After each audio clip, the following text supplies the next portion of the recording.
व अस्हाबिही सुफ़ुनुन नुजा अम्मा बाद फ़अऊज़ु बिल्लाहि मिनश शैतानिर रजीम बिस्मिल्लाहिर रहमानिर रहीम इक़रा सदक़ल्लाहुल अज़ीम व सदक़ा रसूलुहुन नबियुल अमीनुल मकीनुल करीम व नहनु अला ज़ालिका लमिनश शाहिदीन व शाकिरीन वल्हम्दुलिल्लाहि रब्बिल आलमीन। आइए हम और आप मिलकर अपनी ग़ुलामी का सबूत देते हुए गुंबद ख़ज़रा की जानिब लौ लगाकर बाबुलंद आवाज़ दुरूद पाक पढ़ें। अल्लाहुम्मा सल्लि अला सय्यिदना मौलाना मुहम्मदिन बारिक वसल्लिम सल्लु अलैहि सलातन व सलामन अलैका या हबीबी या रसूलल्लाह सल्लल्लाहु तआला अलैहि वसल्लम। मैं तो बिल्कुल बेफिक्र था कि हज़रत का ख़िताब होगा मुफ्ती साहब क़िबला का, और हमारे दरमियान मेहमान जो कि समीर रज़ा इलाहाबादी जलवागर है, इनकी आवाज़ में बेहतरीन लहजे में नाते पाक समाज करेंगे। उसके बाद महफिल का अख्ताम हो जाएगा।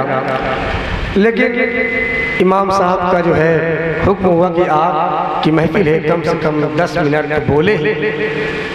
तो आइए, जब इल्म की महफिल है और इल्मी लिहाज से महफिल रखा भी गया है, तो एक मतलब आओ दुरूद पाक पढ़ें। अल्लाहुम्मा सल्लि अला सय्यिदना मौलाना मुहम्मदिन बारिक वसल्लिम सल्लु अलैहि सलातन व सलामन अलैका या हबीबी या रसूलल्लाह सल्लल्लाहु तआला अलैहि वसल्लम। हज़रात मोहतरम, अल्लाह रब्बुल इज़्ज़त ने कुरान करीम में इरशाद फरमाया, इक़रा ए महबूब आप पढ़ें। अल्लाह रब्बुल इज़्ज़त ने कुरान पाक में जो सबसे पहली आयत करीमा नाज़िल फरमाई वो आयतें थी, यही थी इक़रा से शुरू हुआ। यानी अल्लाह रब्बुल इज़्ज़त चाहता तो दूसरी आयतों से भी कुरान पाक की शुरुआत करता, लेकिन अल्लाह रब्बुल इज़्ज़त ने इक़रा लफ्ज़ से फ़ेले अम्र से अपने महबूब की तरफ मुखातब हुआ और जिब्रील अमी से एक आयत करीमा भेजी, ए जिब्राइल मेरे महबूब तक ये पैगाम लेकर जाओ, मेरे महबूब से कहो कि इक़रा ए महबूब आप पढ़िए। इससे मालूम चला कि अल्लाह रब्बुल इज़्ज़त ने अपने महबूब के जरिए अपने बंदों तक ये पैगाम पहुंचाया, ऐ मेरे बंदो दुनिया में बहुत सारे काम हैं जो आपको करने हैं। जिंदगी गुजारने के लिए आपको बहुत से मशक्क़तों से गुजरना होगा, बहुत से मराहिल से गुजरना होगा। आपको जिंदगी गुजारने के लिए बहुत से लवाज़िमात को पूरा करना होगा, जिंदगी के ख्वाहिशात पूरी करनी होगी। लेकिन सबसे पहले अगर तुम्हें किसी चीज को पूरा करना होगा वो है तुम्हें तालीम, क्योंकि जो कौम तालीम याफ्ता होती है, जो कौम तालीम हासिल करती है, वो कौम हमेशा सुरखुरू और कामयाब। लेकिन जो कौम तालीम से दूर हो जाती है वो कौम पस्ती के दहाने पहुंच जाती है, यहाँ तक कि कौमें मिट जाती है जो तालीम हासिल नहीं करती। इसलिए अल्लाह रब्बुल इज़्ज़त ने अपने महबूब के जरिए हमें ये पैगाम पहुंचाया कि लोगों सबसे पहले जिंदगी जीने के लिए हर चीज जरूरी है, लेकिन उसमें सबसे जरूरी यह है कि तुम तालीम याफ्ता हो जाओ, तुम तालीम। इसलिए मेरे प्यारे, मेरे अजीज दोस्तों और बुजुर्गों, हमें चाहिए कि हम और आप तालीम हासिल करें। दुनियावी तालीम भी हासिल करना जरूरी है और उससे ज्यादा जरूरी है दीनी तालीम हासिल करना, क्योंकि अल्लाह रब्बुल इज़्ज़त के नजदीक अगर कोई तालीम है तो वो तालीम कुरान और हदीस की तालीम है। इल्म जो है कुरान और हदीस का इल्म है, इसके सिवा अल्लाह रब्बुल इज़्ज़त के नजदीक कोई भी इल्म नहीं है। कोई भी इल्म हासिल कर ले, इंसान डॉक्टर बन जाए, इंजीनियर बन जाए, वकील बन जाए, दुनिया की हर एक तालीम हासिल कर ले, लेकिन अगर उसके अंदर कुरान और हदीस समझने की सलाहियत नहीं है, अगर उसके अंदर कुरान और हदीस समझने समझाने की कुव्वत नहीं है, तो अल्लाह रब्बुल इज़्ज़त के नजदीक वो आदमी जाहिल से बदतर है। इसलिए जरूरत इस बात की है कि हम और आप अपने बच्चों को आलिम दीन बनाए, हुफ़ाज़ कराम बनाए। बहुत ज़रूरत है इस बात की कि हम अपने बच्चों को, अल्लाह रब्बुल इज़्ज़त ने अगर हमें साहिब औलाद बनाया है, अल्लाह रब्बुल इज़्ज़त ने अगर हमें औलाद जैसी दौलत अता फरमाई है, तो हम हर औलाद को ना सही तो कम से कम अपने बच्चों को, एक बच्चे को या एक बच्ची को ज़रूर आलिम दीन बनाए। हमारे लिए ज़रूरी है। हम सोचते हैं कि दुनिया में बहुत मुसलमान हैं, कोई ना कोई अपने बच्चे को ज़रूर आलिम दीन बनाएगा, कोई अपने बच्ची को ज़रूर हाफिज़ कुरान या आलिम दीन आलिमा बनाएगा। मेरे प्यारे, अगर हर कोई यही सोचेगा तो दीन का काम कौन करेगा? इसलिए आप अपनी जिम्मेदारी पूरी करें कि हम अपने बच्चों को आलिम दीन बनाएंगे, हम अपने बच्चों को हाफिज़ कुरान बनाएंगे। दूसरा बनाए या ना बनाए उससे मुझे कोई गर्ज नहीं है, बस हमें अपने बच्चों को आलिम दीन बनाना। ये सोचे आप, ये सोचे हम हमें अपने घर में दीनी माहौल पैदा करना है। हमारे पड़ोस में क्या हो रहा है, हमारे पड़ोसियों में, हमारे दोस्तों के घर में क्या हो रहा है, हमें इससे गज़ ना होनी चाहिए, बल्कि हमें यह देखना चाहिए कि हमारे घर का माहौल कैसा है, हमारे घरों में दीनी माहौल है कि नहीं है। अगर नहीं है तो आप दीन सीखें, अपने बच्चों को आलिम दीन बनाएं, अपने बच्चियों को हाफिज़ कुरान आलिमा बनाएं। इसलिए मैं बस अपनी बात को यही ख़त्म करूँगा कि मेरे प्यारे, सरकार ने फरमाया, हदीस पाक में आया है कि जिसके घर में कोई बच्चा हाफिज़ कुरान बन जाता है, अल्लाह रब्बुल इज़्ज़त उस हाफिज़ कुरान के सदक़े में उसके ख़ानदान के 10 ऐसे लोगों को जहन्नम से आज़ादी अता फरमाता है जिनके ऊपर जहन्नम वाजिब हो चुकी होती है। अल्लाह रब्बुल इज़्ज़त उस हाफिज़ के सदक़े में उन्हें जहन्नम से निकाल कर जन्नत का परवाना अता फरमा देता है। इसलिए मेरे प्यारे, जरूरत इस बात की है अपने बच्चों को हाफिज़ कुरान बनाए। आगे समाअत फरमाए, सरकार फरमाते हैं अगर कोई हाजी हो, हाजी कम से कम 70 लोगों को जन्नत में लेके जाएगा। एक हाजी कम से कम 70 लोगों को जन्नत में लेके जाएगा, और एक शहीद अपने घर से, अपने खानदान से तकरीबन 50 लोगों को जन्नत में लेके जाएगा। लेकिन अगर किसी ने अपने बच्चे को आलिम दीन बना दिया, अपने बच्चे को कुरान हदीस समझने की सलाहियत अता फरमा दी, मदरसे में दाखिला दिलाकर आलिमियत की डिग्री दिला दी, अगर किसी के बच्चा, किसी की बच्ची आलिमा या आलिम बन गए, रसूल पाक फरमाते हैं कि हाफिज़ कुरान अपने घर वालों में, अपने खानदान वालों में 10 ऐसे लोगों को जन्नत में लेके जाएगा जिनके ऊपर जहन्नम वाजिब हो चुकी होगी। और जो लोग हज करके आते हैं वो कम से कम 70 लोगों को जन्नत में लेके जाएंगे। जो लोग शहीद होते हैं वो कम से कम अपने घर वालों में से, अपने खानदान वालों में से, अपने चाहने वालों में से कम 50 लोगों को जन्नत में लेके जाएंगे। लेकिन खुदा की कसम, आप कुर्बान जाए आमिना के लाल की, आप कुर्बान जाए अपने महबूबे परवरदिगार की। आका फरमाते हैं जिसके घर में कोई आलिम दीन बन जाता है, अल्लाह रब्बुल इज़्ज़त उस आलिम दीन को बरोज़े महशर ऐलान फरमाएगा, ऐ फला आलिम दीन, तूने मेरी रिज़ा के लिए इल्म हासिल किया है, अब तू जिसे चाहे, जितना चाहे बेइख्तियार जन्नत में दाखिल कर। सरकार फरमाते हैं इंसान जब आलिम दीन बनता है, रब फरमाता है, सरकार फरमाते रब्बे कायनात फरमाएगा तू जितना चाह, तेरी मर्जी है, बेपनाह लोगों को जन्नत में ले जा। इसलिए मेरे प्यारे, जरूरत इस बात की है कि दुनिया है, रब ने फरमाया उसके कुरान में कुल्लु नफ्सिन ज़ाइक़तुल मौत, बेशक हर जानदार को मौत का मजा चखना है। आज उसकी बारी है, कल हमारी बारी आएगी। आज हमारे बूढ़ों की बारी है, कल हमारी उम्र गुजरेगी, हम भी बूढ़े होंगे, हमारा भी वक्त आएगा। हम दुनिया से क्या ले गए? बड़े से बड़े लोग दुनिया से चले गए, कुछ ना ले जा सके। लेकिन अगर आप इल्म दीन लेकर गए हैं, अपने बच्चों को आलिम दीन या हाफिज़ कुरान बना के गए हैं, या अपने बच्चों को कम से कम दीनी तालीम देकर गए हैं, अल्लाह रब्बुल इज़्ज़त आपके मरने के बाद उनके सदक़े जारिया से आपकी बख्शिश फरमा देगा। वाह वाह वाह, अगर आपने कुछ ना किया, बहुत लोग गए दुनिया से, बड़ी औलादें गई, लेकिन जिन्होंने अपने बच्चों को आलिम दीन बना के भेजा, छोड़ कर गए हैं, आज उनका नाम जिंदा है, आज उनके खानदान का नाम जिंदा है। चले गए दुनिया से लोग, बड़े बड़े चले गए, किसी का नामो निशान नहीं। आप अपने ही गांव का मुहासबा करें, कितने लोग, कब से गांव होगा, हजारों लाखों लोग इस गांव से गए हैं। क्या किसी की मजार बाकी है?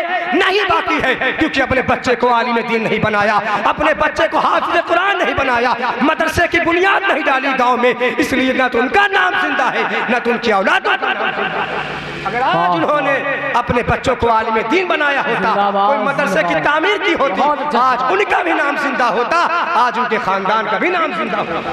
इसलिए मेरे प्यारे, जाते हर कोई है, जाहिल भी जाता है, आलिम भी जाता है दुनिया से, लेकिन फर्क इतना है, जब कोई आलिम जाता है अपने पीछे ऐसे जरिए को छोड़ के जाता है, अल्लाह रब्बुल इज्जत उनके सदके में और बेपनाह लोगों की बख्शिश फरमा देता है। इसलिए मेरे प्यारे, आखिरी बात मैं कहूँगा, सरकार ने एक मर्तबा हज़रत अबू हुरैरा रज़ियल्लाहु ताला अन्हु से फरमाया, ऐ अबू हुरैरा, क्या मैं तुझे दुनिया की हकीकत न बता दूं? ऐ अबू हुरैरा, क्या मैं तुझे बताऊं दुनिया की हकीकत क्या है?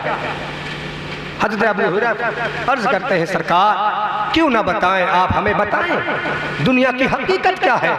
मेरे प्यारे, आज हमने सोचा अच्छे लिबास, अच्छा खाना, अच्छे महलात बना लिए, घर बना लिए, जिंदगी ऐश इशरत से काटी, चले गए, यही जिंदगी है। ना ना, सरकार फरमाते हैं, ऐ अबू हुरैरा, आओ चलो हम तुम्हें दुनिया की हकीकत बताते हैं। मेरे प्यारे, सरकार ने अबू हुरैरा रज़ियल्लाहु ताला अन्हु की उंगली पकड़ी और साथ लेते लेते कुछ दूर गुजरे। सरकार हज़रत अबू हुरैरा को लेकर एक ऐसी वादी में पहुंचे, एक ऐसे जगह पहुंचे, एक ऐसी मंजिल पे पहुंचे जहां पे कुछ पहाड़ थे, कुछ गंदगियां फैली हुई थी, कुछ कपड़े थे पुराने, कुछ लोगों की हड्डियां पड़ी हुई थी। सरकार ने फरमाया, ऐ अबू हुरैरा, क्या यहाँ कोई आता है? हज़रत अबू हुरैरा ने अर्ज की, या रसूल अल्लाह, यहाँ तो कोई नहीं आता। सरकार ने फरमाया, ऐ अबू हुरैरा, देखो ना, सामने कुछ लिबास पड़े हुए हैं जो मिट्टियों से दबे हुए हैं, आज हवाएं उन्हें उड़ा रही हैं। हज़रत अबू हुरैरा अर्ज करते हैं, सरकार हाँ, नजर तो आ रहा है, कुछ लिबास बोसीदा हो गए हैं जो कि अपनी कमजोरी की वजह से फट चुके हैं। या रसूल अल्लाह, इसमें हिकमत क्या है? सरकार फरमाते हैं, ऐ अबू हुरैरा, ये लिबास कुछ चंद साल पहले किसी नौजवान के जिस्म पे पहना हुआ था। एक नौजवान ये जिस्म पे अपने लिबास पहनकर लोगों के दरमियान अकड़ के चलता था। एक नौजवान इस लिबास को पहनकर लोगों के सामने फखरी अंदाज से चलता था। जब अपने दोस्तों के दरमियान इस लिबास को पहन के बैठता, फख्र से कहता कि मेरा लिबास बड़ा अच्छा है। ऐ अबू हुरैरा, देख, आज ये लिबास गंदगी के ढेर पे पड़ा हुआ है। आज यहाँ इसकी बदबू की वजह से, इसकी गंदगी की वजह से कोई इंसान यहाँ पर आने को तैयार नहीं है। ऐ अबू हुरैरा, क्या तू दूसरी तरफ देखता है? उस तरफ कितनी गंदगियां पड़ी हुई है, वहां पे कुछ गिलाजत पड़ी हुई थी, गंदगी पड़ी हुई थी। सरकार ने इरशाद फरमाया, ऐ अबू हुरैरा, क्या तुम देखते हो उस तरफ कुछ गंदगियां पड़ी हुई है? हज़रत अबू हुरैरा अर्ज करते हैं, या रसूल अल्लाह, हाँ, हमें गंदगी तो नजर आती है। सरकार फरमाते, ऐ अबू हुरैरा, यही तो दुनिया की हकीकत है। कुछ नौजवान आज से चंद साल पहले अच्छे अच्छे ग़िज़ा के लिए दुनिया की लवाज़िमात इकट्ठा कर रहे थे, अच्छे अच्छे ग़िज़ा के लिए हराम और हलाल खा रहे थे, यतीमों का हक खा जा रहे थे। ऐ अबू हुरैरा, यही कुछ नौजवान थे जो यतीमों का हक खा जा रहे थे। ऐ अबू हुरैरा, यही तो वो ग़िज़ा है जो यतीमों का माल खाकर, बेवाओं का माल खाकर, बेसहारों का माल खाकर, ऐ अबू हुरैरा, लोगों ने अपनी जबरियत की वजह से, अपनी ताकत की बुनियाद पर यतीमों का हक खाकर आज यहाँ लेटे पड़े हैं। ये वही ग़िज़ा है जिसे लोगों ने हराम तरीके से खाया था। आज इतनी बदबू है उसी ग़िज़ा में, लोग यहाँ आना गवारा। अल्लाह अल्लाह। सरकार ने फरमाया, ऐ अबू हुरैरा, ये वही गंदगी है, ये वही ग़िज़ा है जिसे लोग हराम तरीके से खाते थे। दुनिया में जीने के लिए यतीमों, मिस्कीनों, बेवाओं का सहारा जो था, रोटी ग़िज़ा उसे खा गए। आज देख, वही ग़िज़ा यहाँ पड़ी हुई है, उसकी बदबू से कोई यहाँ आना नहीं चाहता। सरकार फरमाते हैं, ऐ अबू हुरैरा, वो देखता है सामने कुछ खोपड़ियाँ पड़ी हुई है, कुछ हड्डियाँ पड़ी हुई है। हज़रत अबू हुरैरा की आंखों में आंसू थे, उनका दिल मुनव्वर था। सरकार से निकल के ज़बान से निकलने वाले लहजे से उनका दिल बेकरार हो गया। फरमाया हम और आज कुरान पाक की आयतें सुनकर, हदीस पाक की आयतें सुनकर, दिन रात हदीस और कुरान की बातें सुनकर भी हमारा दिल नहीं पसीजता। उसकी वजह क्या है? क्योंकि हमारा दिल काला हो चुका है। लेकिन सरकार ने फरमाया ऐ अबू हुरैरा, वो देखते हो कुछ हड्डियां पड़ी हुई है, कुछ खोपड़ियां पड़ी हुई है, क्योंकि ऊपर किसकी खोपड़ियां है? हजरत अबू हुरैरा रज़ियल्लाहु ताला अन्हु, आपकी आंखों में आंसू जारी थे, आप ज़ारो कतार रो रहे थे। सरकार ने फरमाया ऐ अबू हुरैरा, चंद साल पहले ये हड्डियां, ये खोपड़ियां उन नौजवानों की है जो सीना तान के चढ़ते थे, अपनी ताकत पर गुरूर करते थे। मौत ने उन्हें ऐसा निकला है कि लोगों ने इन्हें लाकर यहाँ फेंक दिया है।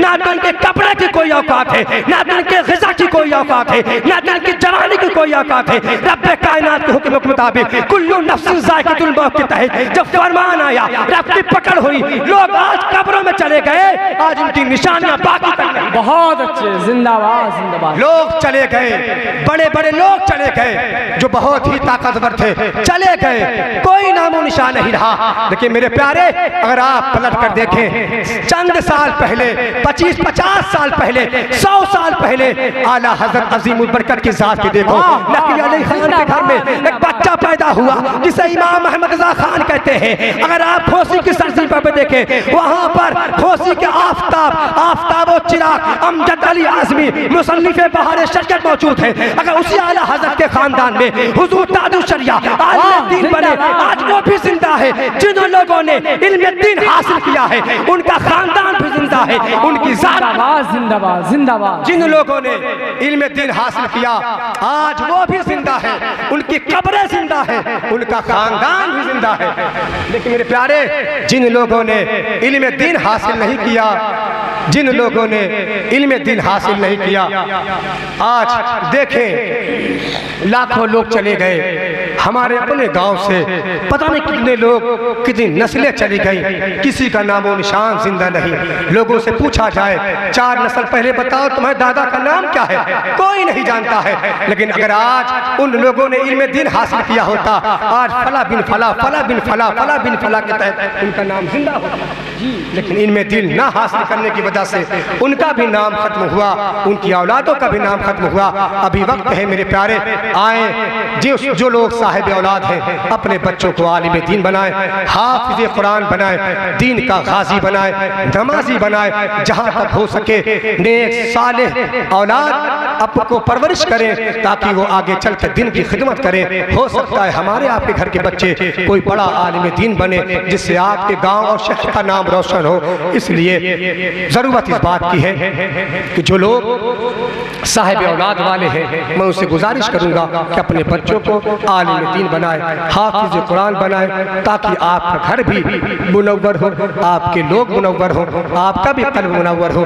क्योंकि आखिरी बात अल्लाह रब्बुल इज़्ज़त जब उलमा के हुफ़ाज़ के वालिदैन को बरोज़े महशर जब लोग सिसक रहे होंगे, जब लोग अपने गुनाहों में दबे होंगे, अल्लाह रब्बुल इज़्ज़त हुफ़ाज़ के, हाफिज़ों के वालिदैन के सर पर ऐसा ताज पहनाएगा जिसकी चमक के सामने सूरज भी फीका पड़ जाएगा।